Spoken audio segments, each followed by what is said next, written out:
What is up, everybody? Happy Sunday. Welcome to Talking Ball, y'all. I had to unmute my mic, guys. I'm sorry about that.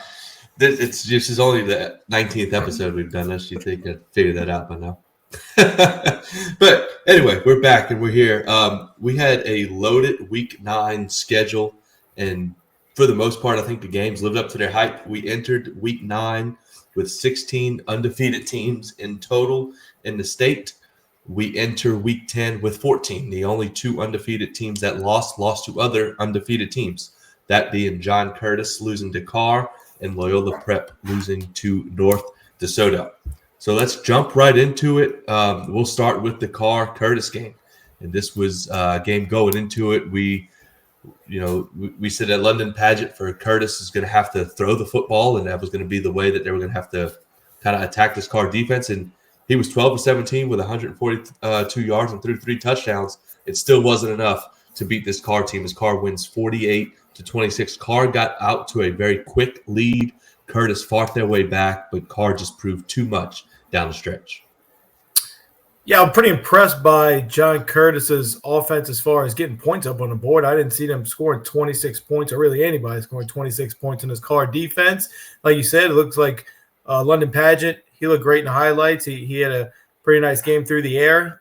In the end, teams that have beaten Curtis over the years, it's always one common factor. It is really aggressive D-line play, which we know Carr brings to the table. They put a lot of pressure on that mesh point, as well as the pitch game and the veer, and Curtis will turn it over if you do that, when they put that much pressure on that mesh point. And so it looks like that's what happened here. Had two big fumble returns for touchdowns, one of them being by the biggest guy in Louisiana, I think, Richard Anderson. That was a cool highlight there.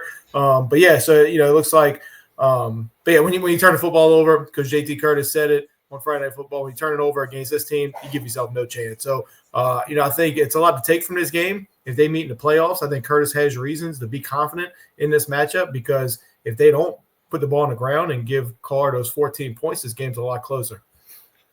I think you can't underestimate the value of jumping out to that big start against this Curtis team, and you saw them throw the ball a lot in this game. It's not something they typically do. I think the only time we've seen them throw the ball this many times was the game we called, Lance, was the Holy Cross game. So when they're throwing the football, you kind of have them in a spot they don't want to be.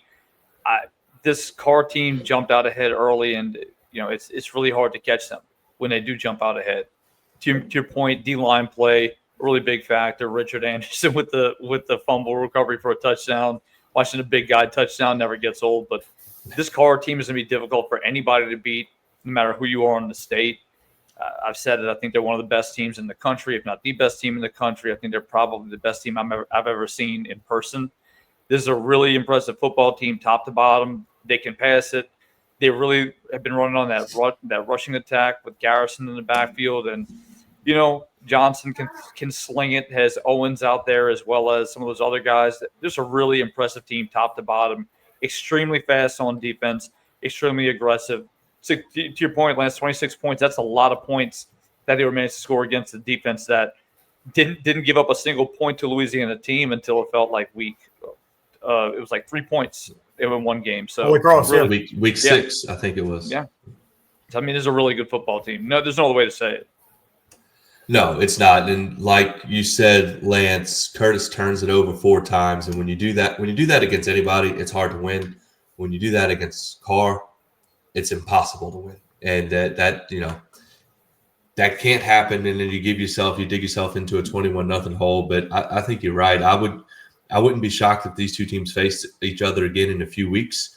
And going into the game, there is no reason after what happened on this Friday night that Curtis shouldn't be, as confident as they were going into this one. If they take care of the football, don't give yourself a 21-0 hole, who knows what happens. But, being able to score this many points against this Carr team, that was impressive. I think that speaks to how good this Carr team is, that they beat John Curtis by 22.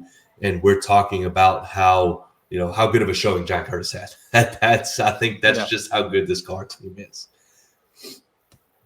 Elsewhere, in another matchup of two undefeated teams up in North Louisiana, North DeSoto hangs 63 points on Loyola Prep. They win it 63-49. We said this was going to be a shootout going into it. Just running through a few of these numbers.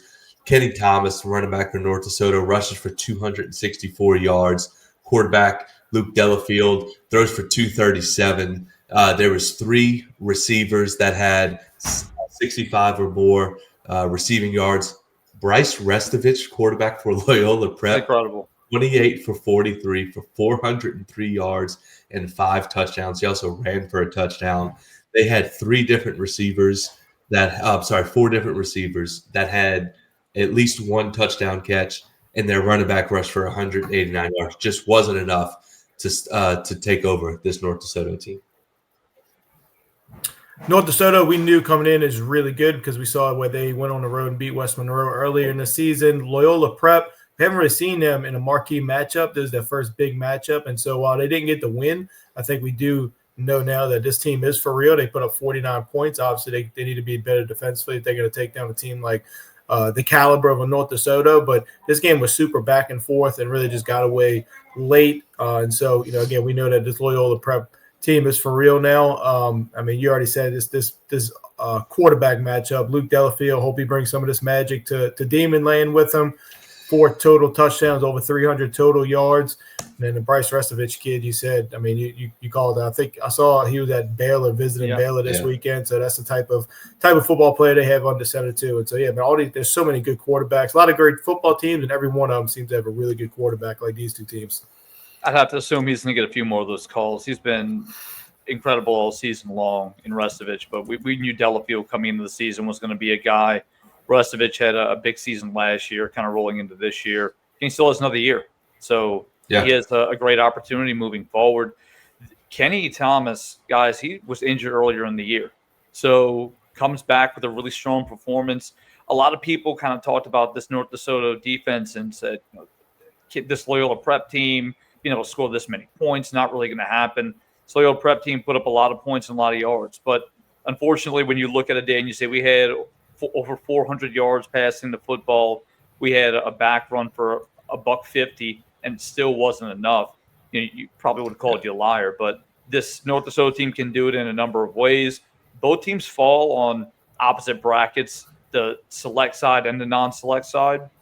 Loyola Prep is that's a tough bracket. You got St. Charles Catholic, you've got U High, you've got Madison Prep, but I think they're currently Division sitting at number 2. Select is tough, man. Yes. Yeah, and not to mention Shaw. Shaw. You're absolutely right. And North DeSoto is a team right now that appears to be the front runner in Division II non-select. But of course, there's a team we're going to talk about later that's really been making some noise as well. I think that's a bracket that feels kind of open, but North DeSoto kind of sits on top. Franklin Parish is a team that could have something to say about that, as a few others. But again, a big matchup. North DeSoto kind of on the tail end of that game kind of put up a few touchdowns and got a little bit of cushion, and ultimately that was the difference in the game. Yeah, and I think, like you said, Lance, Loyola hasn't been in a marquee game like this all year long, and they showed themselves well. And the fact that they're still up there as the number 2 team in a power ranking going into the playoff, at least going into Week 10, that bodes well for them. But this North DeSoto team, again, maybe the most impressive victory they had when they went on the road and beat West Monroe, a quarterfinal team last year. Coach Dennis Dunn has his team playing for a perfect regular season next week before they jump into the playoffs. But they've got to be, if not the one of the favorites headed into the playoffs in that Division II non-select bracket. Also in 4A, down in Lafayette, one of the more impressive victories of the night. St. Thomas More travels to Turlings Catholic. Turlings Catholic wins 38-14. This was Turlings' first win over St. Thomas More since 2015. These 2 teams have been going at it since the schools have been open. It's a huge rivalry, a big deal down in Lafayette. For whatever reason, over the last 10 years, well, not for whatever reason, St. Thomas More is that good, but Turlings Catholic just couldn't beat STM. And this year, the way that they won the game under Coach Kerrville, you could tell there was a different type of juice. There was a different type of confidence. Their quarterback also had a lot to do with it. Alex Munoz throws for 162 yards, but did most of his damage on his with his leg. 17 carries, 169 yards, and 3 rushing touchdowns. I watched towards the end of the first half, coming out of halftime in the third quarter. They forced a punt. Turlings did. Munoz got Turlings into the red zone, and on a third, and it's like 3rd and 8, scrambles and ends up scoring a touchdown. It kind of put the game away, but they end up running away. They score 35 unanswered points, I think, at one point to win 38-14 over St. Thomas More. Yeah, Turlings is always a very good football team. They can't get over the hump with STM. Felt like this was the one that if you're going to, claim a special season, this was the game that becomes the difference between just your same old good Turlings team and this is going to be a special group that the whole town should have their eyes on, right? And so, and to do it the way they did it, it took a lot of they overcame some adversity, right? I mean, you're down 14-0 right out the gates. Certainly people on that sideline know this is a team we've never beaten in 10 years. Here we go again, right? And so for them to go 35 points unanswered in that type of circumstance, I'm sure the home crowd was rocking too. And so, really impressive win there for Turlings. Looking at some turnovers as well. They were able to get some big turnovers out of St. Thomas More. That's usually the recipe for disaster of the STM, and giving up a 14-point lead that turns into 35 unanswered. So, unbelievable win there. We knew coming in this would be a great night for one of these programs, and ended up being Turlings. Yeah, Munoz has really been the catalyst for that team, both running the football and passing the football. I believe he leads the team in both categories, and he's been – his coach, his dad knows football, obviously, a coach at LSU. He definitely has that mentality, and he plays like it. He's a guy who might be flying under the radar with some – I've said it, like, guys, I don't know how many times we've had this many quarterbacks that you can look around the state and go, man, like, probably have 25, 30 guys you feel like can sign D1 scholarships. A very heavy 27 class, but even the 26 class, really a solid group of quarterbacks. And he kind of flies a bit under the radar, going against one of them, by the way, in Cole Bergeron, who's really been impressive all year. This defense coming up with this performance might be the most impressive thing. So this is the St. Thomas More team that, again, they can score points. They can put up big numbers, and getting over the hump mentally is probably the biggest thing. We talk about momentum being such a big thing in high school football, but even when you're looking at a situation where you just haven't won a game in 3 years, it feels like a monumental task. We talked about Central playing Catholic was it last week? And now they hadn't beaten them in like 3 years, and it was like 4 years. It's like, man, it's been a long time. It's been 10 years. It's a long way to go without a win, and for them to get that taste of victory, really have to be thrilled with the way that they played. And also, Coach Corville, undefeated in his first season, really an impressive job with the schedule that he's had to play. We mentioned it last week, having to play East Ascension at home. A lot of juice has kind of flown in that one as well, because you do have that familiarity, but still coming out on the other side unscathed. Really one of the surprise teams that's undefeated, not because we didn't think they'd be good, but with the schedule that they've had to play, some of these matchups they've had, really have to be impressed with the Rebels. Yeah, it really, again, it's extremely impressive when you think that they fall behind 14-3. And then after that second touchdown drive for STM, the Sterling defense forces 3 punts, gets 3 interceptions, and really just kind of ran away with the game. And when you look at the series history, I think you're right, Jason. The biggest hurdle coming in was the mental hurdle. It wasn't that they physically couldn't do it or they weren't talented enough or coached well enough. Just mentally, they had to get past it. They did. And I think Coach Kerrville even said it, talked about taking the next step as a program. It felt like they had to win this game against this team to feel like they've arrived as a program, and they've absolutely done that here in his first season. Well, Cass, you've seen it up close. I mean, you've seen it. Mm-hmm. There were, and I can remember, this was in 21. We were playing with a backup quarterback, 2 sophomores. When I say we, I was coaching at St. Thomas More, and I think we were down at some point in the middle of the third quarter. Like, there was no reason for us to win the game, and we ended up winning overtime. And it was just, and that wasn't the only game that's happened like that. And it was just that's so big for Turlings to go and win that. Also, wouldn't shock me if these two teams face each other in the playoffs, and that would be juicy. that would be some exciting stuff for sure to see them play again in a few weeks. We'll stay in Lafayette. Go ahead. It is important to note, though, guys, that they're both in Division I. Yeah, they're both in Division I select, so they could see each other in. But again, 4A teams playing in Division I select. Again, it makes sense, right? I'll be the one to say, like, can we please get this figured out? But, what do we know? But before we go on, make sure to follow, like, share, subscribe. Again, we appreciate everybody watching and supporting the show. Again, we love doing it. We love being here for you guys. But, again, please share, like, subscribe, all that good stuff. Yeah, the 4A Division I, that could be another story for another day. But both of those teams are in Division I select. We'll stay in the Lafayette area. This game actually took place on Thursday. Maybe the game of the weekend, even though it happened, seemed like a week ago. But Lafayette Christian host Evangel in a non-district matchup. LCA wins 24-22. This was a game going into it with both of these offenses, with Braylon Walker at LCA, Pop Houston for Evangel. We thought might be high scoring. It wasn't high scoring, but it did not lack any big plays. Pop Houston showed why he's one of the best players, not just in the state, but in the country with a few of the plays that he made. He actually got tackled and fumbled on the 1-inch line to end the game with 30 seconds left, in which LCA recovers the fumble, and they go on to win 24-22.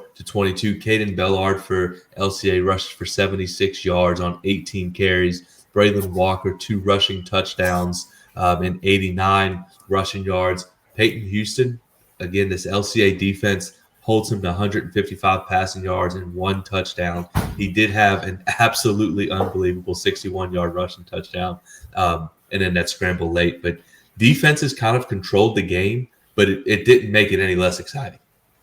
Yeah, shout out to these defenses. LCA's Luke Green, the safety, UL commit, 10 tackles. He's the guy that made the huge hit at the goal line that you talked about, forcing the fumble. But man, these defense, that's the most impressive thing that I took away from this game, is just being able to hold. These are maybe the 2 best quarterbacks in Louisiana. Probably a guy in Baton Rouge at Dunham might have something to say about that. But either way, these are 2 electric offenses, and to see this game being this low of a score is really impressive. Another point that Jason made over the weekend, this LCA team has the most power points in Louisiana, which is crazy because they have a loss. Like, mathematically, that doesn't make a lot of sense, but that's why we talk about them on every week, because they play that strong of a schedule that they're able to, even with a loss, still have the most power points in Louisiana. It doesn't make a whole lot of sense to me. I know, Cash, you're a little bit more probably dug into the PowerPoint system with being a baseball coach, but I don't know. This whole LCA season is really mind-blowing to me. Well, they get those play-up points. So by playing teams of higher classifications, but I mean that's the reason why. Because and there's a reason why we're talking about them weekly, because they're playing those marquee matchups week in and week out. They're constantly testing themselves, and for them to come out of this game with another win just goes to show they appear to be the lead horse in Division III select. This team is really good. Evangel is again. This loss doesn't diminish what they've been able to do this season. Their only 2 losses, guys, are to Neville and LCA. Like, this is on the last play of the game, essentially, both of them. Right. On the road, and both are on the road. Yeah. So if they can, and again, that's a tough place to play in Evangel. I'm not sure where they currently sit in the power ratings, but as we know, guys, like now it's a big difference, right? Because what happens is you can essentially play at home the entire time. If you get in the right spot and you're the higher seed, then you can play the entire time for the playoffs at home. So I think LCA is in position to be doing that. They've been impressive week in and week out. Quarterback play was exceptional as always. And, this is a team that just finds ways to win, regardless who they're playing. Beat Rummel earlier in a crazy game, beat Evangel Thursday. It's really going to take a massive effort from somebody to knock off this Knights football team. I think that Evangel was averaging around 60 points a game, and they came over 22 against LCA. Is incredible. Yes, it is. Well, I think what both teams can take out of this. Evangel, Jason, is at 12 right now in Division I select playoff bracket. But even if you're Evangel, you lose the game, but you go on the road to play arguably the best team in the state, and your defense holds them to 24 points. Like, yes, you'd like to see more out of your offense, but that can be encouraging for them moving forward. And even looking at this bracket, especially where they're at, like they would match up with, as it stands right now, they'd match up either Holy Cross or Pineville in the first round, and then they're playing a Tioga team in the second round. Like there's a path there for them to move forward and make some noise in the playoffs, but you can come out of this and curse. And if you're LCA, again, take one crazy odd night on the West Bank out of it, and this team, it might be the most impressive team in the state. It's super impressive what they've done and what that coaching staff has done all year long. And they've done it with offense, they've done it with defense, they've done it, coming back, they've kind of, running away and hiding people. It's been super, super impressive. You mentioned Evangel Tioga, guys. That would make Evangel feel right at home. That's another high-powered offense. Curvin Johnson, new LSU kid. That'd be a fun one to watch. That'd be a fun one to watch. No doubt. Also, a fun one to watch that happened in the Baton Rouge area. Zachary hosts Central. Central wins 35-33. And it's starting to feel like, at least in the last 2 weeks, that this Central team is the Central team that we saw in the playoffs last year. They get 2 big victories back-to-back. This game close, comes down to a late pass breakup with Central's defense stepping up and making a play, keeping Zachary out of the end zone. At quarterback, Max Gassiat throws for 108 yards, 1 touchdown, also ran for a touchdown and 62 yards. The Central team starts to look like they're coming into form as we hit the stretch run of the season.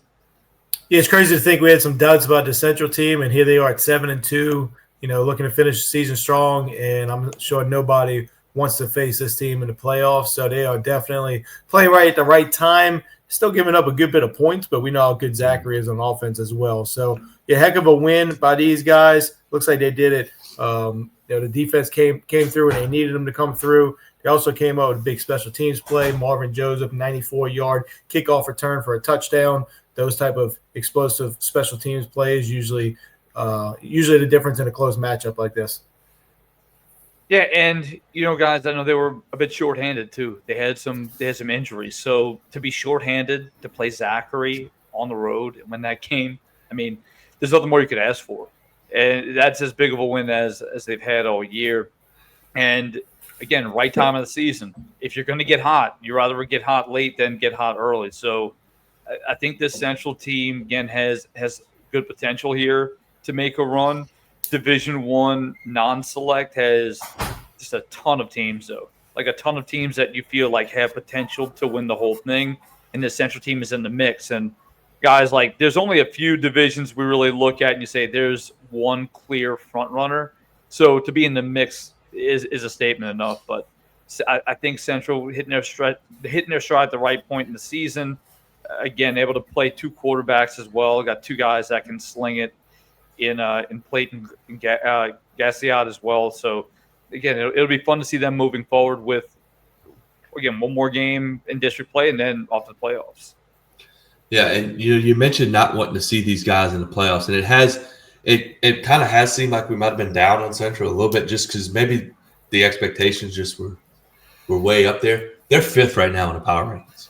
Mm-hmm. They're 7-2. They're 5th in the power rankings. No one wants to see these guys, and that's a coaching staff. Well, the players themselves, they won the state championship last year, but it's a coaching staff with Coach Semino. He's been there and done that at Catholic. He's been there and done it at Central. They know exactly what they're doing, and they're going to have their team ready to play their best football at this time of the year. And it seems like that's kind of what's going on right now at Central. Back up in North Louisiana in District 2, 5A, at West Monroe, Neville traveled across town to face the Rebels at Rebel Stadium. Neville comes away with a 22-19 victory. This was a great game to watch. I watched the majority of it. On Friday night, Parker Robinson for Neville, extremely impressive every time you watch him play. The control that he has of that offense, he's able to do it both with his arm and with his legs. kind of got the ball out to his receivers. Jarvis Blackman and Desi Bird each had a touchdown reception. On the West Monroe side, Jason, I thought about you watching the game. You were talking about how they were going to have to get creative to get Trez Davis the football. They threw a halfback pass to him, and he catches a touchdown pass in an unconventional way. That Neville defense, though, steps up big at the end of the game, and this is a huge. This can't be understated how big of a game and win this was for Neville on the road at West Monroe to win 22-19. It's two big wins that stood out to me this weekend. This was one of them. I think we'll get to the other one later on, but for Neville to have such an emotional win over Ouachita the week before, going on the road to the hot West Monroe and beating West Monroe just seemed like a really tall task. And so I'm very, very impressed by Neville going on the road and getting it done. Coach Collins, defensive guy, when he was on the show and I asked him about how many points that district gives up, you can tell he almost kind of took it personal. And so he came out clearly with a great defensive game plan. Looks like he pretty much shut down this West Monroe running game that's been so good all season long. Trez Davis got 2 touchdowns. You can only do so much. I mean, Coach Collins even mentioned how he's just impossible to really deal with out there. And so, but yeah, I mean, for the most part, they really shut down this offense. They had to go to a gimmick play even to get a second touchdown. Guys, there's a 4-way tie. There's a 4-way tie in this district. Alex, so we're really surprised. Like that's what this district is, dude. It's so good. It feels like every team is so good. And by the way, one of those teams, we're going to talk about that game later, but one of those teams sitting at 0-4 has been in every single game that they played. Yep. So, this is the type of district that it is. Alexandria, West Monroe, Ruston, and Neville, they feel so evenly matched. And again, it's going to come down to situations and circumstances and who's going to be the district champion next week. I mean, it speaks to the depth and level of this district. And that's why we're constantly leading the show with them and talking about pretty much every matchup, it feels like, in this district. Neville's defense, I've said it before, they're very physical. Coach Collins and his staff do a great job mixing things up on defense. They can give exotic looks, but then they can just, they can hit you. They can hit you in the mouth and knock the football loose. West Monroe's a physical team, right? We know that they do have Davis and they can pass the football, but really their big thing is like, we're going to run the football, and when we find spots and opportunities, we're going to hit you with the pass. So, I mean, this Neville team just finding a way to flip the script from what we were talking about a few weeks ago, struggling against onside kick, special teams maybe being an issue, just not able to get the job done. They've done it in a big way 2 consecutive weeks. So the defense is unbelievable. That's the story. When you can hold Christian Ponte in this offense of the Rebels on the road, and like you said, Jason, talking about the 4-way tie, this district is deep, obviously, and all the teams, there's a 6-team district, but the 4 that are tied for first, this probably sounds like Captain Obvious, they've separated themselves from the rest of the district.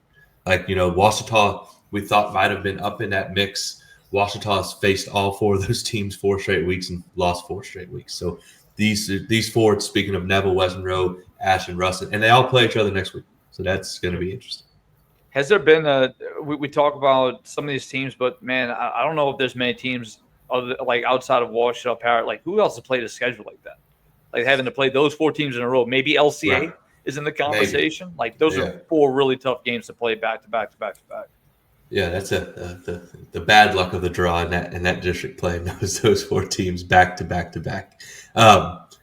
So that we go from one neighborhood city rivalry to another down in your neck of the woods, Jason, down in the river parishes. Hahnville hosts Destrehan. Destrehan comes in and wins 49-28. Outside of the turnovers and special teams miscues by Hahnville, the story of the night's got to be Malachi Dabney. 26 carries, 242 yards, 7 touchdowns. And this is an offense that also has Jackson Fields and Jabari Mack playing quarterback and receiver. And so if you're Hahnville, you're looking – if you said that Jackson Fields was going to be 6 of 13 for 90 yards and Jabari Mack was going to have 3 catches for 61 yards, you're thinking, absolutely, we're going to win the game. Malachi Dabney rushes for 242 yards and 7 touchdowns. Super impressive for this Destrehan team to do that to Honville. Yeah, that's exactly what I was about to say. Who would have thought Jackson Fields, one of the best quarterbacks in our city, he only completes 6 passes, but he didn't need to.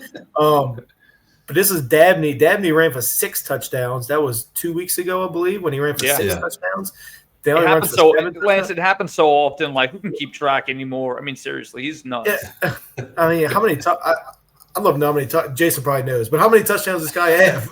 I don't know. I don't know that one. I don't know. All of them. Unbelievable. Like but yeah, I mean, I thought this one kind of went as expected. I thought Hornville's playing. They're having a great season. Hornville has a great junior class in both football and baseball, so I think this team is a year ahead. Yeah, Cass, I wouldn't schedule them in baseball maybe in the next 2 years. I'll keep them up. They're not on this year, so they got 2 monsters. Anyway. But yeah, I think his Hornville team is really good. They're a year ahead. This is a team that I think they'll win a playoff game, but I look for this rivalry to flip next year, I think. It's a bold prediction. We look forward to seeing how it gets next year. But look, this Destrehan team's reeled off 6 straight. No real surprise when you see they just really have appeared to be a step ahead of the entire district. I mean, there's some good teams in there, right? We've seen Terrebonne. They're going to have a big matchup next week from maybe an unsuspected contender coming into the season. We'll talk about later, but beat Terrebonne earlier in the season that we thought would be a really tough one. I think when you look at this offense, and again, I keep wanting to relay all the names because their receiver room is loaded. Like, everybody's going to look at Mac, but Jalen Ash is the real deal. He is an incredible target along with Kai Williams, who's a really solid player as well. I know Ash has another year, and I believe Williams does as well. But I think the story's got to be, guys, this offensive line's clearly getting the job done as well. For your running back to have 6 touchdowns in multiple games, and we know Dabney runs like a freight train. We know that he's really quick, but just the offensive line is clearly getting the job done. Also on the other side of the football, the defense, again, gave up 28 points, but there's a Hornville team that's had success on offense throughout the season in a game at home in a rivalry, and they still found a way to pull away late. So another win for Destrehan, still keeping himself within that talking point of the wide open bracket that is Division I non-select. Yeah, Destrehan's up there, right up there. They're at 6 right now, right in front of West Monroe. That bracket is not just wide open, but it's deep as well. And that sets up, and I know you teased it a little bit, and essentially a district championship game for these guys next week with the Thibodeau Tigers, who I don't think anyone, none that I've heard, would predict that they'd be in the position they're in right now. So big game again for Destrehan next week. We go from talking about Destrehan, who wrapped up at least a share of the district title, and we'll move to St. Paul's, who wrapped up a district title for the 3rd straight year in District 6-5A. They beat Mandeville 31-24. It's a back and forth game all night long, tied at 10 at halftime, tied at 17 entering the 4th quarter. St. Paul scores 14 unanswered to start the 4th quarter and ends up winning 31-24. Cody Corrales for the Wolves, 23 carries, 159 yards, 2 touchdowns. He also threw a touchdown. This is his 9th straight 100-yard rushing game, which is extremely impressive. It's not just him. It's that offensive line is really good for St. Paul's. They got their fullback back. Like, it seems like we're talking about a mid-1990s I formation team, but they're going to run it right at you. Kind of maybe how we expected it to go, but Mandeville still comes away extremely impressive when you continue to think that they have a 14-year-old that's playing quarterback for them. Crew Calora, freshman quarterback, 22 of 26, threw for 230 yards. He did throw an interception. He also ran the ball for 21 times for 88 yards. So they're putting the whole offense on him, and I know they lose the game. Still extremely impressive by the skipper team to lose 31-24. Exactly what I was thinking. If there was ever an impressive loss, I think this is it for Mandeville. This feels like an old, mature, battle-tested St. Paul's team. I know there's a younger team from Mandeville. Obviously, they lost their quarterback, but if you're a Mandeville Mandeville fan, but you got to be excited about this Crew Caloric kid to be a freshman, and they're still, he's putting up 300 total yards of offense and playing St. Paul's this tight. I mean, this is, you don't want to celebrate losing, but if you ever were going to celebrate a loss, it feels like this would be the one for Mandeville. This is a pretty impressive loss, and St. Paul's, district will forever go through them until kind of dethroned, right? And credit where credit's due. I've talked about the guys on the St. Paul's defense. They've got some real playmakers. Weston Post at linebacker, Aiden Brooks, who's a guy that might not get his name called as much, although I know he's making his noise. Guys, he had an interception and a forced fumble, both turned into points, and that's the difference in the game. So 14 points off of turnovers makes a big difference when you're playing a cross-town team in a big matchup like this. But to both y'all's point, like Calora has been impressive. There's no doubt about it. To start, and here's the thing too. I've gone back to it a few times. His first official high school start was on the road against Madison Prep. So to continue to maintain composure and not get, and they lost the game, but I think he had a decent game. But again, to start the season out with that opponent as your first official start in high school, and to still stay composed, playing an experienced St. Paul's defense and the half night that he had, it just speaks to the volumes of the type of player that he is and has potential to be in the future. Yeah, no doubt. And again, you don't want to sit here and be happy for a loss or any of that, but that was an impressive performance. And it's really been, although up and down because of the injuries they've dealt with, the way they navigated it, it's been impressive for Mandeville. They've got a chance they have Fontainebleau next week, so they win that game, kind of get some momentum headed into the playoffs. And look, this is a program, they're used to making deep runs in the playoffs. It's almost like every 2 to 3 years you look up and Mandeville's a quarterfinal or semifinal team. Who's to say they can't do that again? And maybe no one may be expecting it from them, but it could happen. And then on the St. Paul's side again, I think Lance, you said it, just an old, mature team that knows how to handle their business, and they did so again behind running back Cody Corrales. He's been extremely impressive all year long. You mentioned Madison Prep, Jason. We'll go to their game. They went to U-High. U-High wins 14-8. Madison Prep came into the game averaging 44 points a game. U-High did not allow them to score a touchdown. The only touchdown Madison Prep scores was on a punt return by their quarterback. But this defense for U-High, extremely impressive. They actually scored a pick six to win the game in the fourth quarter. U-High, kind of much like LCA, a smaller school with extremely talented athletes, a really good coaching staff. They're scheduled. They always schedule up. They were ready for this game. This is a very impressive victory for this U-High team. Yeah, sloppy looking game. A lot going on. Punt return for a touchdown, interception return for a touchdown, fumble, some penalties.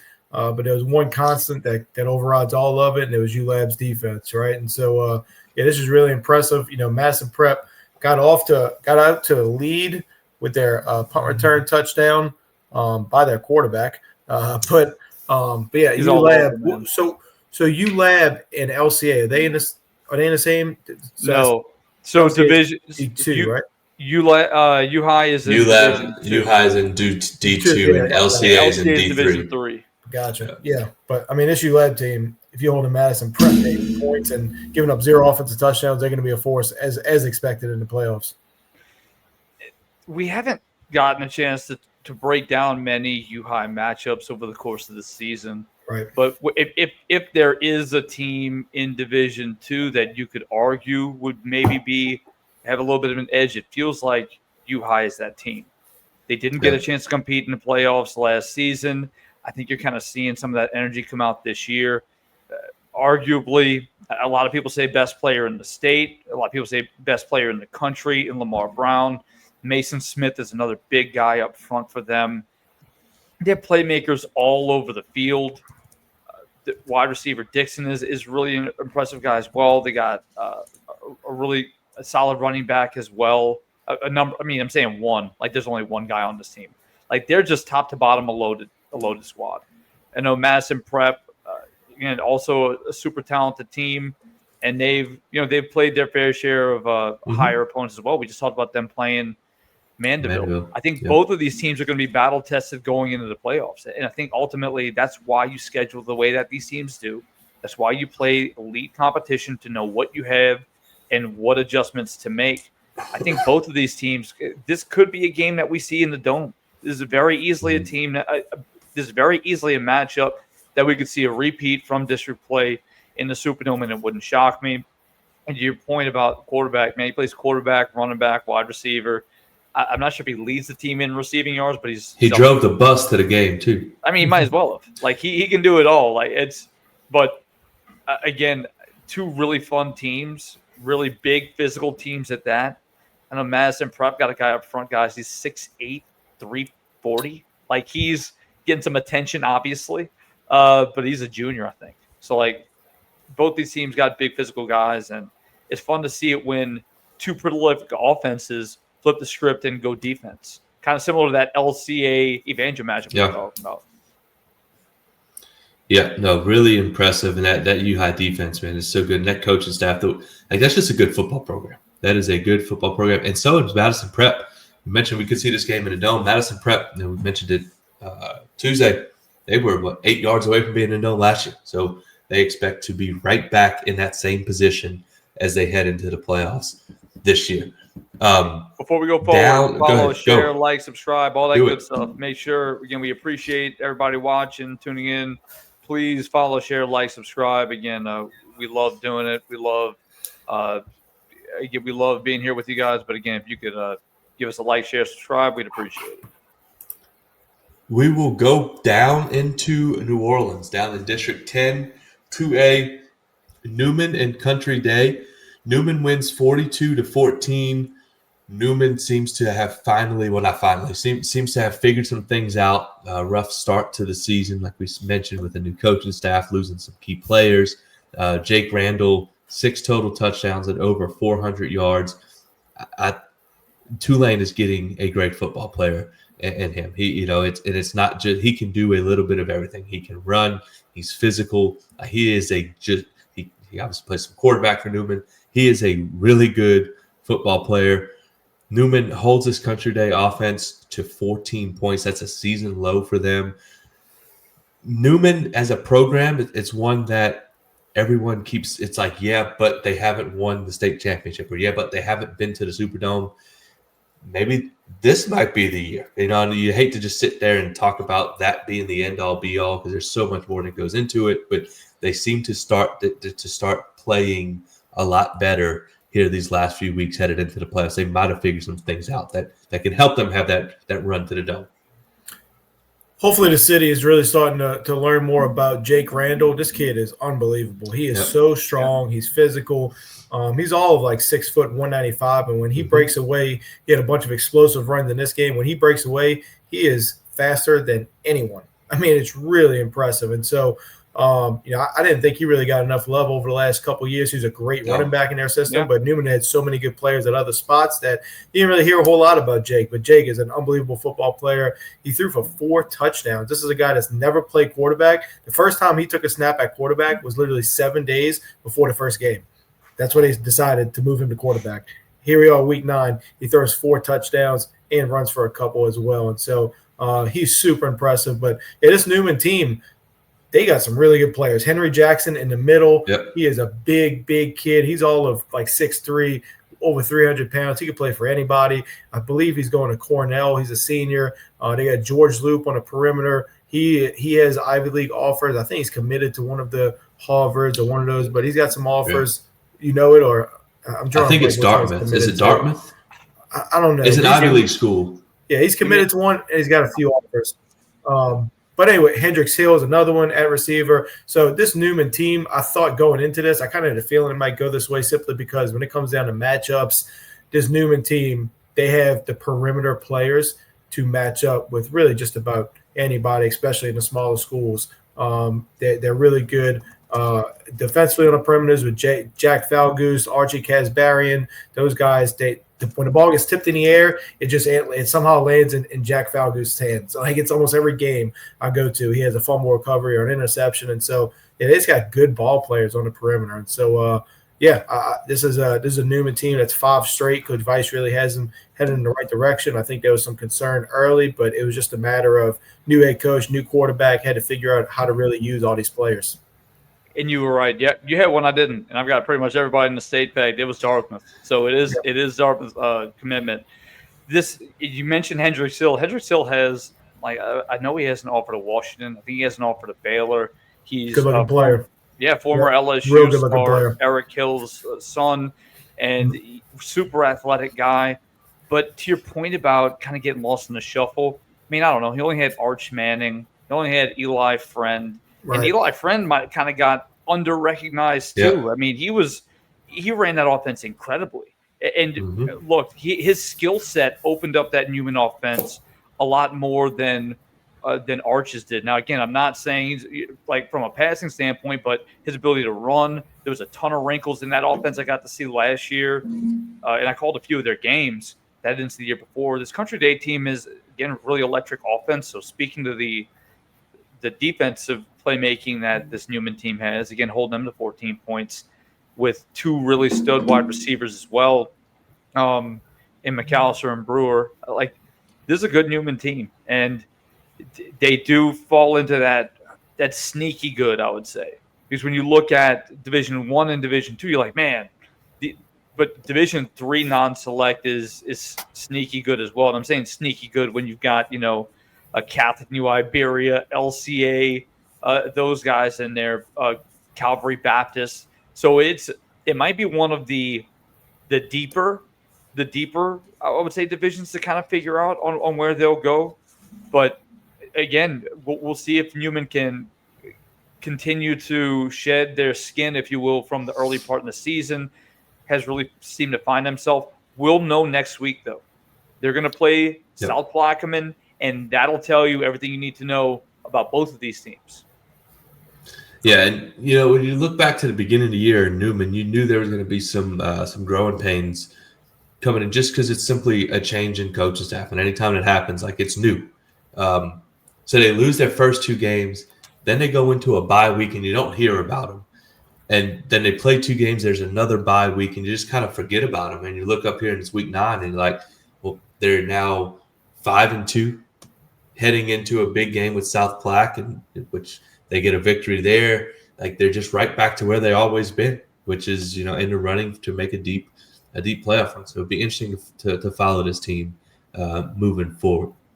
Let's stay in that part of the state, Jason. We'll go to the West Bank, where this was maybe the shocker of the night. Not so much that we didn't think Belle Chase could win, but I think when you look at the score and realize that they shut Shaw out, I think that jumps out of the page. But Belle Chase beats Shaw 14-0. It is Belle Chase's first win over Shaw since 2019. This is a Belle Chase team, lost their first game of the season last week to St. Charles. We were interested in how they would bounce back. We got our answer. Belle Chase wins 14-0. Yeah, I've been high on this Belle Chase team for a while. We worked with them in the offseason, so I know their coaches and players pretty well. And I knew coming into this season, they are old. They are senior, bunch of seniors. Last year, they made a nice little run in the playoffs with hardly any seniors, like terribly small senior class last year. They did it all with sophomores and juniors. And so I was not surprised that this team has gotten off to the start that they did this season. Now, their schedule wasn't great. Another team that just didn't really have any marquee matchups until last week, where it was like, we're going to find out if they're for real against St. Charles Catholic.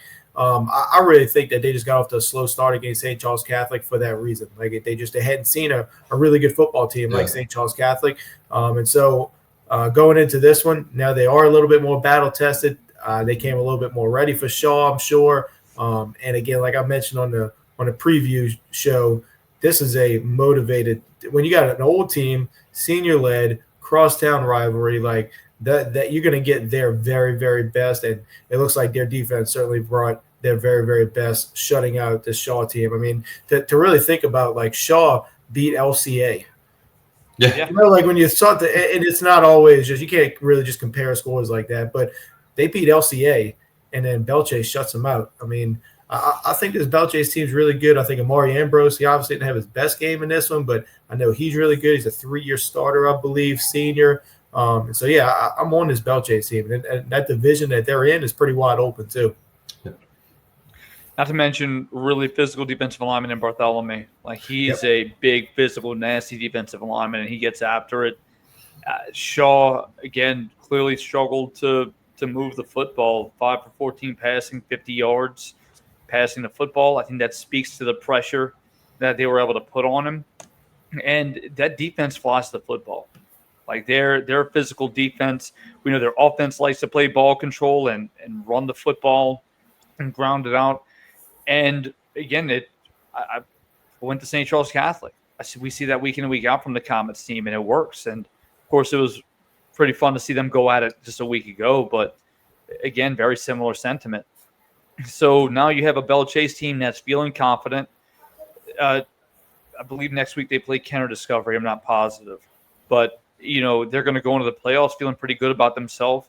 Again, I think we might take a moment at the end of this to kind of take a scan of some power ratings to kind of see where some teams sit, because again, this Belchase team is in that Division II non-select bracket. It feels kind of open. We know we've talked about North DeSoto. I've talked about Franklin Parish a bit, and there's some other teams in there, but Belchase feels like they're in that conversation. They feel like they could absolutely make a run and find themselves in the Superdome. Yeah, and you mentioned physical ball control.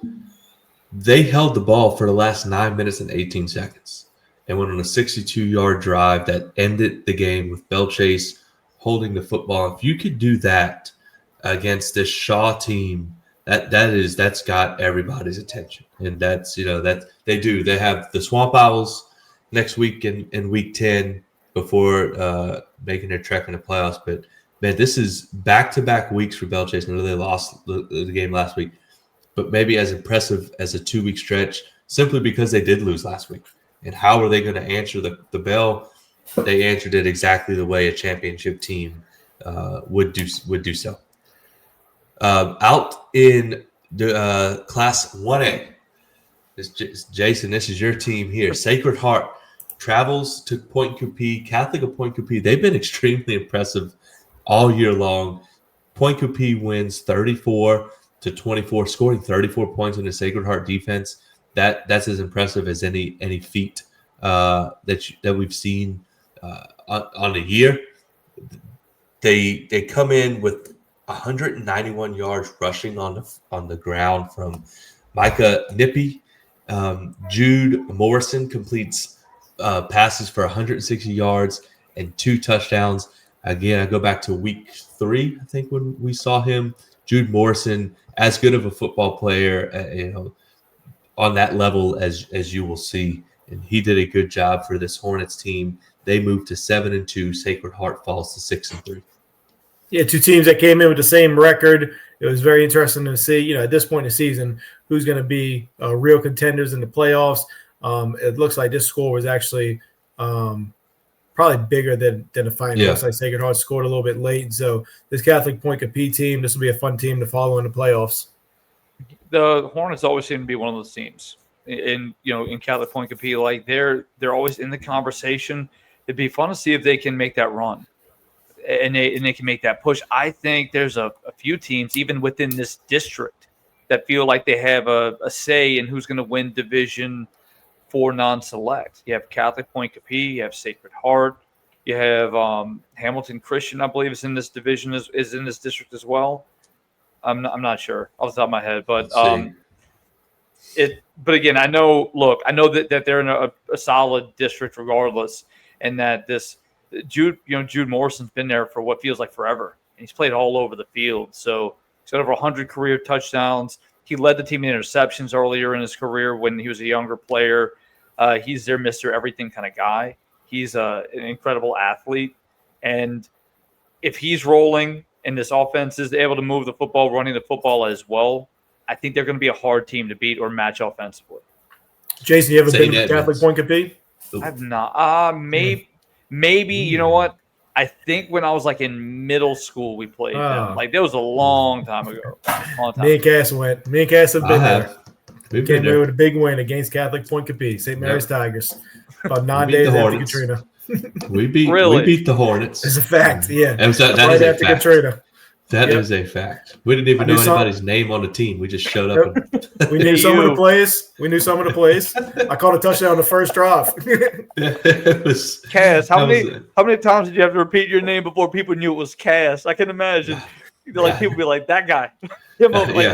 Lance easy to remember. Cass. I probably have a little bit of trouble remembering that one. I don't know, but I remember that night vividly. Who do we played Hamilton Christian was the next week. Yep. St. Edmunds is in that district, Jason. Yeah, that's who it is. And they're a bigger team. They're also they beat Catholic Point Capilla, I believe it was last week for the first time in 52-50. Yeah, look, it was an overtime game. They beat them, and I think it was the first time in 9 years last week. So St. Edmunds, Catholic Point Capilla, Sacred Heart. I think those are three teams that could definitely make some noise in that bracket. Where anywhere else particular? You want to go to Thibodaux? Yes, we got to go to Thibodaux. Talk about Thibodaux defeating Terrebonne 27-21. This is unless y'all know something that I don't, I wasn't expecting Thibodaux to be 8-1 at this point in the season. As impressive as any game. I don't have anything against Thibodaux, but I was a little heartbroken by this one just because we've been so high on this terrible football team, the offensive line. Quincy Adams, I feel like we talk about these guys every week, and so I was surprised to see this one. Well, we've been talking about Bear Adams, Quincy Adams all season. What about Camian Adams? 251 yards rushing for the Tigers and 3 touchdowns. This Thibodaux team is not one that's clearly jumped off the page over the course of the year, maybe because coming into the season – the expectations weren't as high as maybe a Terrebonne, but clearly has turned things around from just a year ago. And a lot of that has to do with Coach Lowell Narcisse, again, who was an incredible player at St. James. Got to see him play in the Superdome up close, got to see him play in River Parishes. Again, a bunch of times. Of course, went to LSU, went to UTSA, and found a lot of success last year at Ascension Catholic. And he's clearly carried that and parlayed it over into a really impressive season at Thibodaux. This team is clearly feeling confident. They're going to need to continue feeling confident because they're going to have a big test next week when they play Destrehan, and that one might be one of the biggest games of the night, if not the biggest games of the night. Yeah, and that's a good point. You talking about them continuing to be confident. Their only loss this year is to Hahnville. Their schedule outside of that, nothing really stands out. That I think they kind of made the schedule rightfully so with kind of where they were as a program. And it's almost like no matter what happens next week against Destrehan, flush it and move on to the playoffs. If they're able to do that and come out of there healthy, and who knows, go give Destrehan a game. Who knows? But what Coach Narcisse did last year at Ascension, was it Catholic or Christian? Catholic. Christian is the Lions. Christian was Rohan Davies' team. Okay.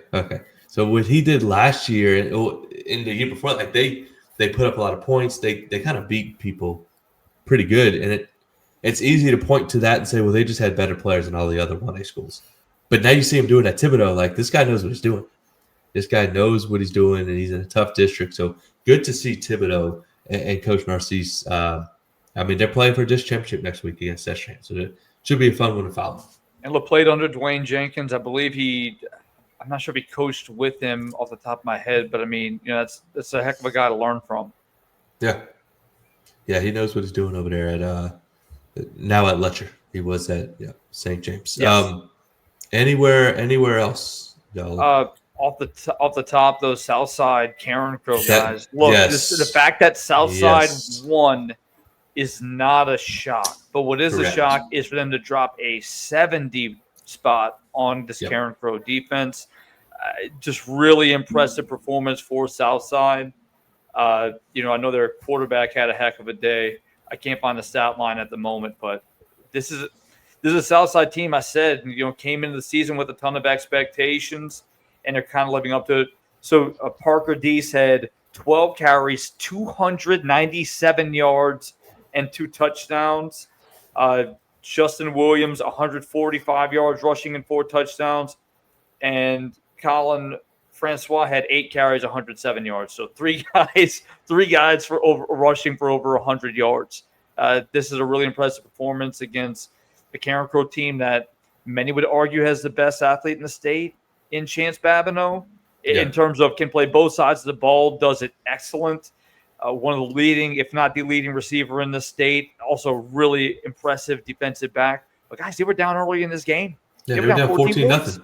Down 14-0 came back and scored 70. Yep. Just really impressed with the Sharks. Yeah. No, it's crazy.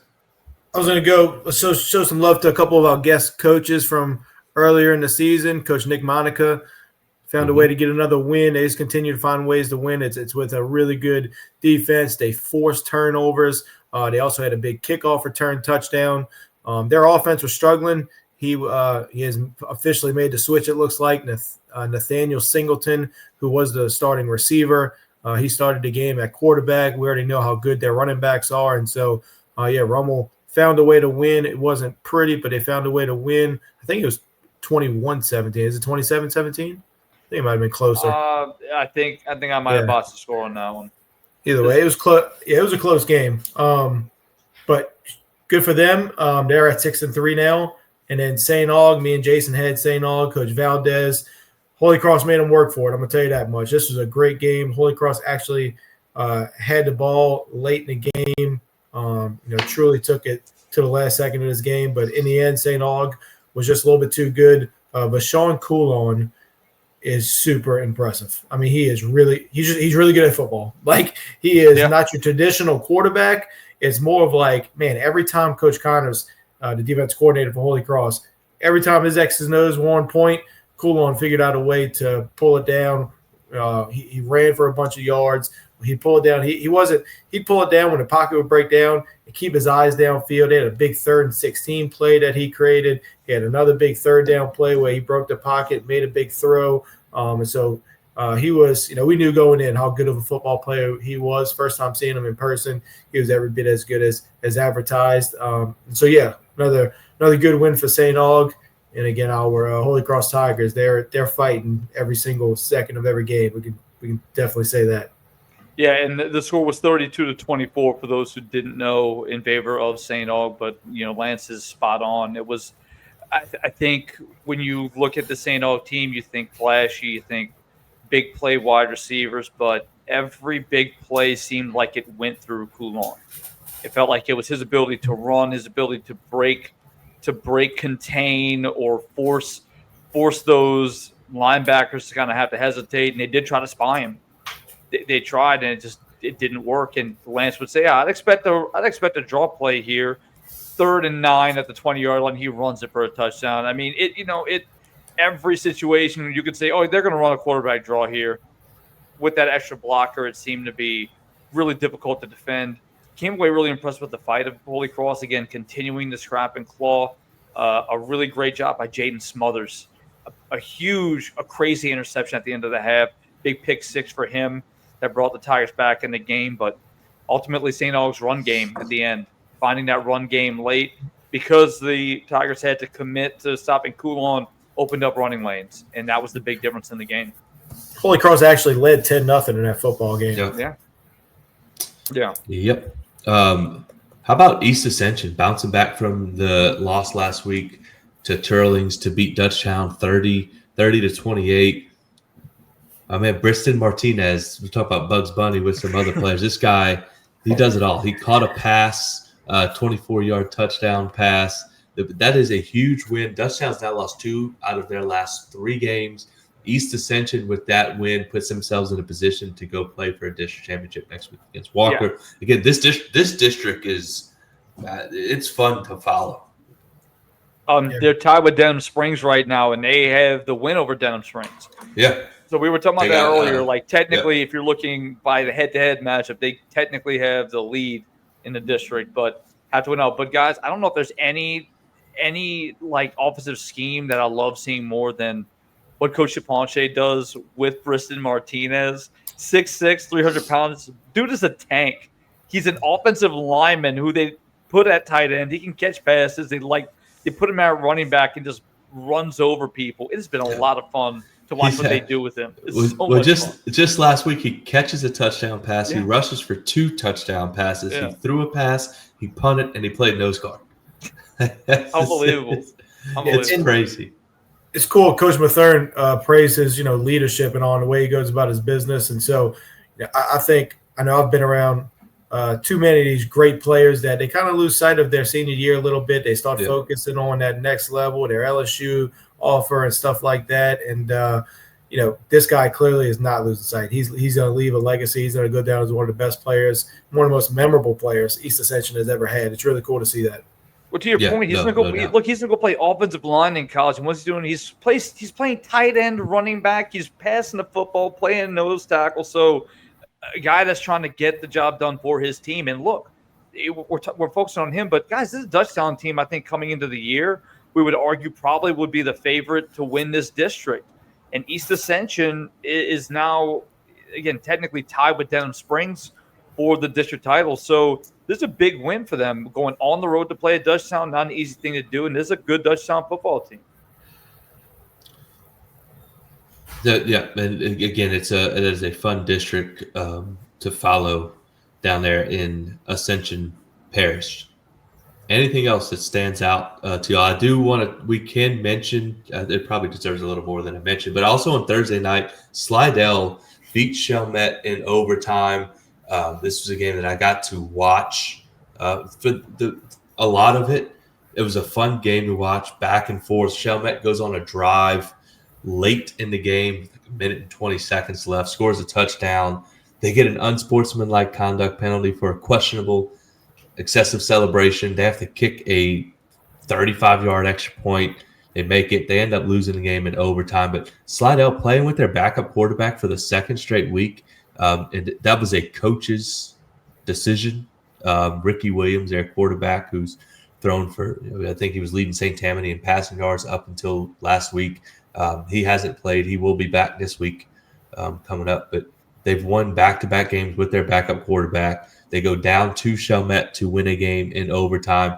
Breeze Wilson made one incredible run for, I think it was like a 60-yard run where he broke 2 or 3 tackles. This is a Chalmette team that if you look at the power ratings right now, they're at 25. And I don't know how much higher they'll be able to get, but I don't know how their bracket shakes out with who they would play, but that is a tough first-round draw for whoever has to play the Owls in round 1. Who do the Owls have next? They have Salmon. That's be a tough. Sounds tough. Yep, sounds tough. Yeah. And so is that Chalmette? They might have to win. District loss, right? I believe so, and that might be a game that Chalmette has to win just to make sure they make the playoffs. Yeah, it could be. I mean, it could be. This. Yeah, that was Chalmette's first. That was Chalmette's first loss. That was Chalmette's first loss since he played Holy Cross. Why don't we keep?